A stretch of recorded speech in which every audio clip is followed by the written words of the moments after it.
Hey guys, and welcome back to another episode of FTB Interactions. And last episode we set up our blast furnaces along with the vacuum freezer, primarily for titanium ingots, and we are currently at 201 ingots.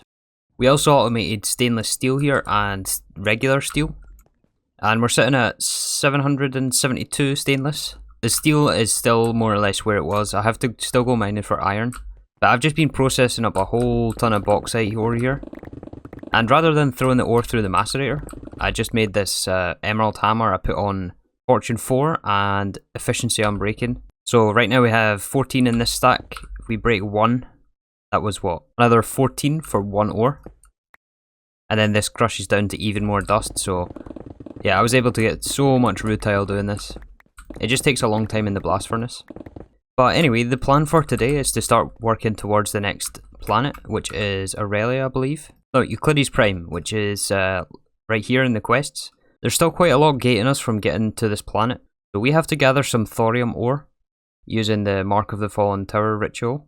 And once we get thorium, we can get uranium-238 and then process that down to plutonium-242. And this is what gives us our radon chicken. And then this allows us to do all the draconic fusion with, I think it's the Nether Star and also the Ender Eye. Yeah, this gives us our draconic cores. So to get access to the ritual, we're going to need a tier 4 blood altar at least. And the altar caps for tier 4 are skystone, which are found on the moon. We do have this already.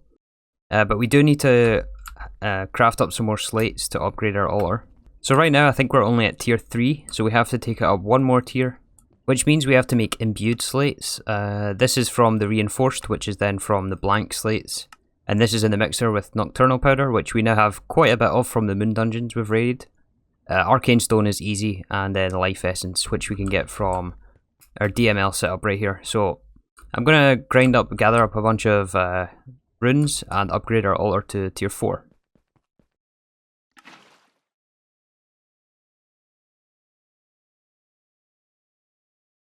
So I got enough runes to take our altar up to tier 4. I also did take a little trip back to the Nether to get some ancient debris with Silk Touch. For some reason it requires the ore block for the quest, so I did complete that. This is for the tier 3 altar caps, but we already had those. Anyways, the next step is to make imbued slates from reinforceds. And I think what I'm going to do is set up a little simple automation here just to make sure that we don't fail crafts on the blood altar. And there's one of our first imbued slates for the quest. Gives us another 4 for free. And now it wants us to pick up the skystone blocks again. So yeah, to activate this ritual we have to get a master blood orb, as we do need, 500,000 LP in the network. But to make the master blood orb we need a weak blood shard. And we also have to be able to hold 40,000 LP in order to complete the craft in the altar. Right now we're only at 10,000, which means we need some capacity runes here. And the runes of capacity are actually going to require the Runic Altar. And the Runic Altar craft is quite interesting actually. So this mineral we've got, the skystone we have, I hope we have some glitch left. I don't know if we have these ingots. And the gem, I'm sure we have a spare one of these. Okay, I'm only at 1 corrupted glitch heart, so I'm going to have to do another trial keystone. So before we go and work on the Botania stuff, I've set up this very simple automation to make us blank slates, or sorry, reinforced slates. So I have a comparator signal here comparing to signal 14, and that gets output to an item conduit which is on active with signal. And then we just have to fill our chest with the blank slates and set a item filter here for blank slates on the insert. And then on the extract here we want only reinforced slates to be pulled out of the altar. And this is just set to always active. So this way the craft won't ever fail, as it won't put a slate in there if there isn't sufficient blood in the altar.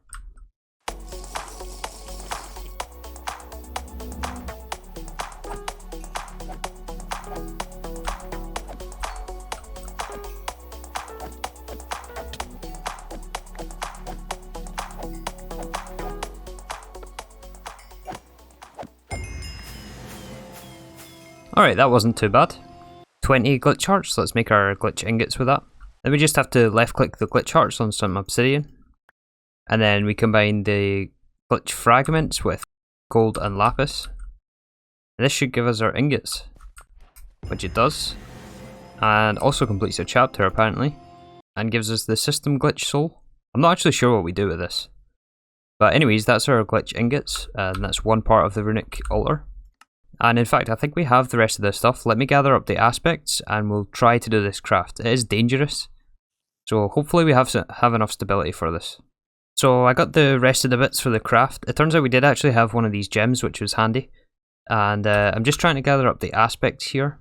And I've seen somewhere that chickens are actually a good source of thumbcraft aspects. So I'm going to melt this chicken, and hopefully he gives us the rest of the stuff that we need. Goodbye chicken, you died for a good cause. Alright, we got the Potentia and Precantatio. I just need to gather up some Ordo and Aurum. I think the Aurum I can get from, Silverwood. But I'm not really sure what the best way to get Ordo is. I think I'm just going to burn some Black Lotus for this. This gives 10 a piece, and we got some of these from the Moon Dungeons. So I'm going to use these, I think. Right, so now that we have all the aspects, we just have to fill the altar. And hope we don't make a mess.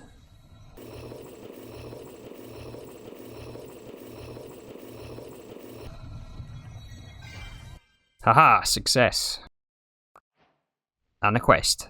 So now that we have the Runic Altar, we're going to want to make our runes of capacity. The augmented capacity, I believe, multiplies the capacity of LP you have, and the regular ones just give you a flat amount for every rune. So for this we need some blank runes. We have those on the altar, so we can actually just upgrade the ones that we have. Some blaze powder. I think there is a recipe for this with sulfur and experience. Yeah, I'm going to use this one. And then for the augmented, we need demonic slates and skystone. So let me gather up some of these materials, and then we'll start crafting with our Runic Altar. I'm not actually sure where we're going to put this thing, where a good home for it is. I think we'll have to develop this area a bit more. I might expand it this way and then move this little setup here. And some of you may have caught this little mistake here, but when I was setting this up, I put this filter in the wrong place, and that resulted in us having no runes. But they have all finished now, or slates I mean. They have all finished, but we do need to turn some of these into the demonic, or the imbued and then demonic. Oh no, mistakes were made here. I shift clicked this recipe and made 33 cauldrons. Oops. Okay, so I got enough materials for us to get 16 runes of capacity, and this gives us 2 each, or 2 per craft. So all we have to do is right click these items on our Runic Altar.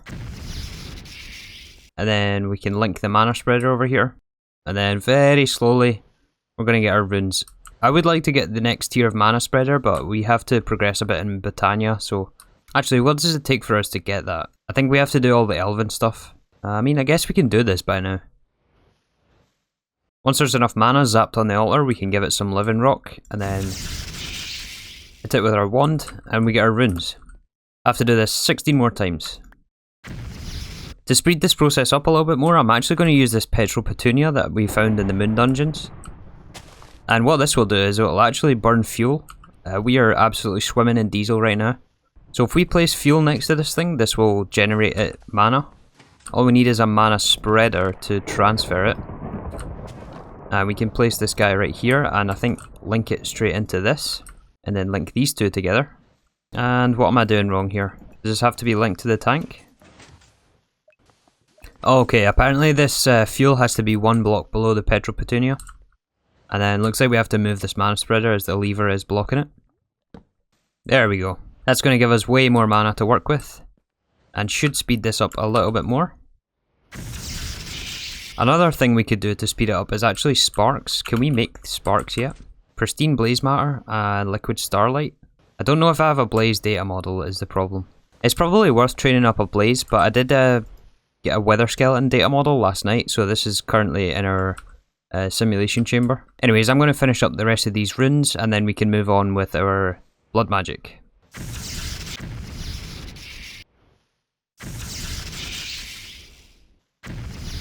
So I went and placed the runes that I'd already crafted. I'd done about half of the imbued slates that I had, and we're up to 42,000. And for the Master Blood Orb, we actually only need 40,000, so I think this is enough to progress for us for now.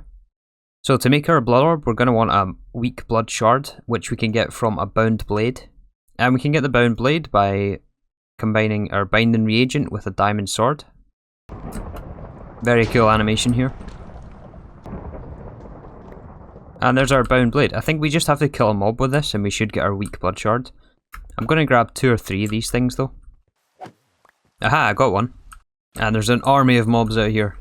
Since there's no mobs in our base, they're all spawning right here. So now I'm just waiting on the altar filling up so that we can dip our weak blood shards in to get our master blood orb. And to activate our ritual, we'll also need the awakened activation crystal, which means some more Thaumcraft. And for the middle pedestal item here, we need a weak activation crystal first of all, and then we upgrade it to the awakened version. And the weak one is with a lava crystal. I've made 2 of those here. And there's our weak activation crystal. And after gathering all the aspects, I think we're ready to begin.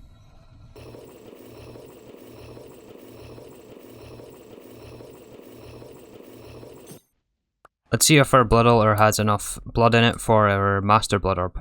It's almost full here. I wish we could get some more sacrifice runes to speed up our rune production here, but that requires some will crystals. And I've actually never played with the production of these before. I really don't know how these work. And I think we do need them moving forward. We can get them from vitrified sand though. But yeah, I guess we'll hold off on that. Anyways, our blood altar is now full. We can put in our weak blood shards. And this gives us our master blood orb. And I think I'll actually make 2 of these things, which is why I got some more weak blood shards. One is going to be to use for crafting, and the other one is going to sit in our altar. So the next part of the quest then for us is to get the Ritual Diviner. I think we actually need to go up to the Dusk version. But to do that, I think it takes the previous tier, which is some mana diamonds, living wood, some Thaumcraft, V crystals, and some blank slates. This is easy. And one of the components in this craft is these mana diamonds. Now in this pack, we have to make it from either unstable mana in the assembler, or we can do it through mana infusion with flawless diamonds. And so to get flawless diamonds, we have to we can either build the multi-block gem refiner and use mana to process regular diamonds, or we can build a GregTech sifter and put through purified diamond ore, which is what I have set up here, just a little temporary sifting machine. So we have a handful of flawless diamonds that I'm going to turn into the mana diamonds.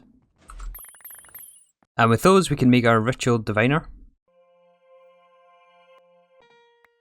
And then we had to upgrade this, right? So what does that take? Some Nocturnal Powder, Mana Pearls, which is... oh, this has to be unstable mana. In fact, didn't I have some spare? 50 millibuckets. Well, that's no good. Okay, we're going to have to make some more unstable mana. I'll grab some of that. And then Flawless Coal. I guess I'll have to throw some coal through the sifter. Okay, I made up a batch of unstable mana. I'm going to make 8 mana pearls. Finally managed to get a piece of flawless coal, and this gives us our upgraded Ritual Diviner. Next up for us then is to make our ritual stones for the ritual itself, which has a very easy recipe, just some slates and obsidian.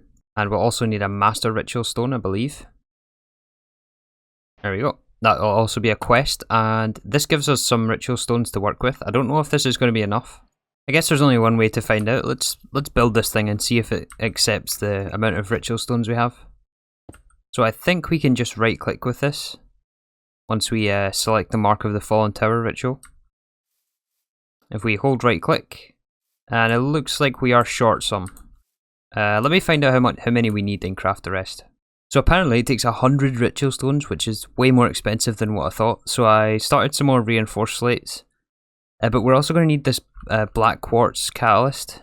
Yeah, we need the block of black quartz, which we can get from black quartz dust, I guess, which is from the ore, which is then found on the moon. I do have quite a fair bit of this, so I'm going to process some of this up. And I'll be back once we have enough slates.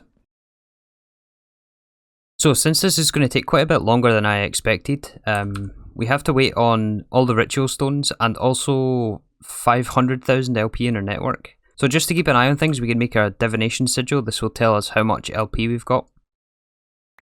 There, so currently we're at 10,000 and we need 500,000 to start the ritual. So I was having a look at some of these quests here, and some of these chickens actually are more useful than I first thought. There's this Apatite one that caught my eye, which I think we're going to make right now. This is going to allow us to directly roost into tiny piles of Apatite. And the Apatite we are actually using for our phosphoric acid here. And this is used in our epoxy resin production. currently this is not automated and we have to manually input Apatite, but it would be nice if we had just an automatic source of it. But to make this we need some exquisite Apatite. Luckily we just made the sifter. So I'm going to throw some Apatite ore through this and hopefully we can get our exquisites. And then it's just some infinity reagents and some nacre. Alright, I just double checked the chance for the exquisite and it's 1%. So I don't think we're going to be getting this. So instead let's actually make this gem refiner, which does require mana. And to make mana we can use a mana extrapolator. These are 2 different multi-blocks. Let's actually build those 2 multi-blocks and then we'll develop this area. So these multi-blocks actually take a very diverse amount of blocks to make. This one's some spectre wood, which we have, but it also takes these mana inputs and outputs, which is some thaumium. I had to go and make some more thaumium. And then it's these machine controllers that we used from Modular Machinery. We use these in our ICOs. And the gem refiner looks like this. We need a block of various metals and some marble, looks like. Okay, so I have the materials here for the first multi-block, the mana extrapolator. And what this will do is turn our Botania mana into the wizardry mana. So we just have to follow the little preview here. Ideally I want to have Botania mana here. I think we'll stick another mana pool with a mana spreader pointing it in towards the mana input right here. And then hopefully the mana output can be on this side. And that can go into producing nacre over here. I may end up moving this or redesigning it because I don't quite like the way this looks here. Alright, this seems to have formed the multi-block. We do have the mana input on this side though, which is a bit unfortunate. I'd like to have this rotated if possible. I wonder if we have to rotate the machine controller in there. Let me try that. Alright, that seems to have done it. Let's try getting some mana in this thing. Hopefully this works the way I expect it to. So if we take away this altar for now, we can bind this mana spreader to this mana pool. And then this mana spreader to this input. Is that going to work? Oh yeah, we're getting mana. It's unfortunate that it has to be in and out the same side. But this is pretty cool. We can actually hook up an ME interface right here. So it means that everything that uses mana right here, we can just supply using Applied Energistics. And that means we can move this thing out of the way. And then we'll probably end up putting our Runic Altar right there. But next up, let's build the gem refiner. Okay, I think I have everything here. This took a lot of different blocks, and apparently this takes mechanism energy, or mechanism laser energy, which just requires RF. I was thinking we can use a spectre coil for that. But I think I will actually take this down and move this somewhere else, and we'll put our gem refiner right here. Alright, so let's see, this looks like a 3x6 or 7. And we want it centered right here, so about there. Let's see if I can build this first time.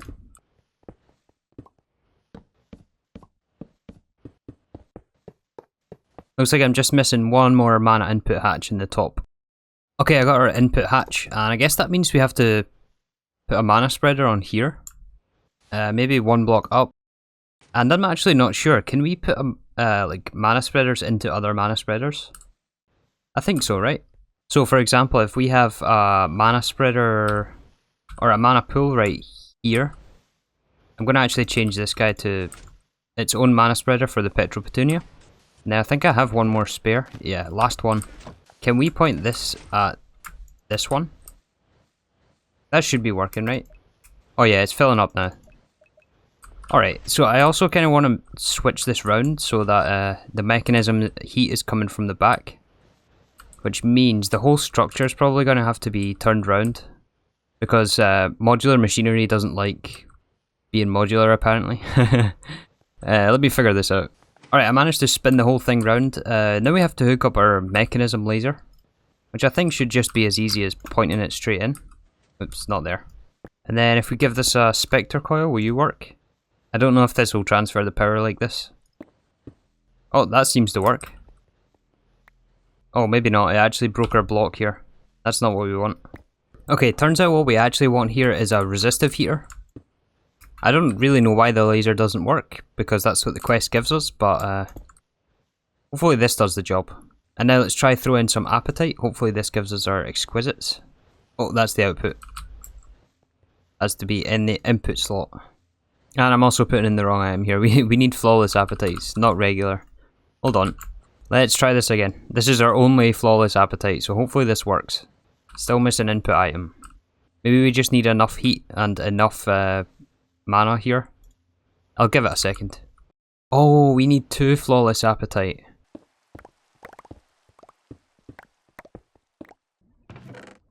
Ah, we got our second one here. And now when we put this through, it does consume the item. And processing. We got our exquisite. Nice. We can make our chicken now. And I might actually turn this off. I don't know if this wastes mana. Like if this thing will just consume mana all the time. It probably has a buffer though, right? And now we've got our Apatite chicken. Let's set this little guy up. I think we'll actually just use a little space right here for him. Let's see, we need a roost and then a packager. Okay, so I've set up a very basic automation. I just tucked it in right here next to our polyethylene setups. So the way I have this set up is I have the roost making our tiny piles of apatite, and then I chose a crafter to craft it into apatite dust. This crafter is set to only work without a redstone signal. So then I have a crafter set on 256 apatite dust. So when we have below 256, this is going to craft more for us. And then I just have to set the extract here, and that's just sharing a interface with the sheets for our polyethylene right here. So this is just a free way of generating apatite, and it means that we don't have to worry about our epoxy setup anymore, as there is no input for that. Everything is fully contained. So now let's actually check how much LP we have in our network. I was able to craft the rest of the slates that we needed. We just have to wait on enough LP to start the ritual. And we're still quite a ways off here. We're only at 175k. It's going up very slowly.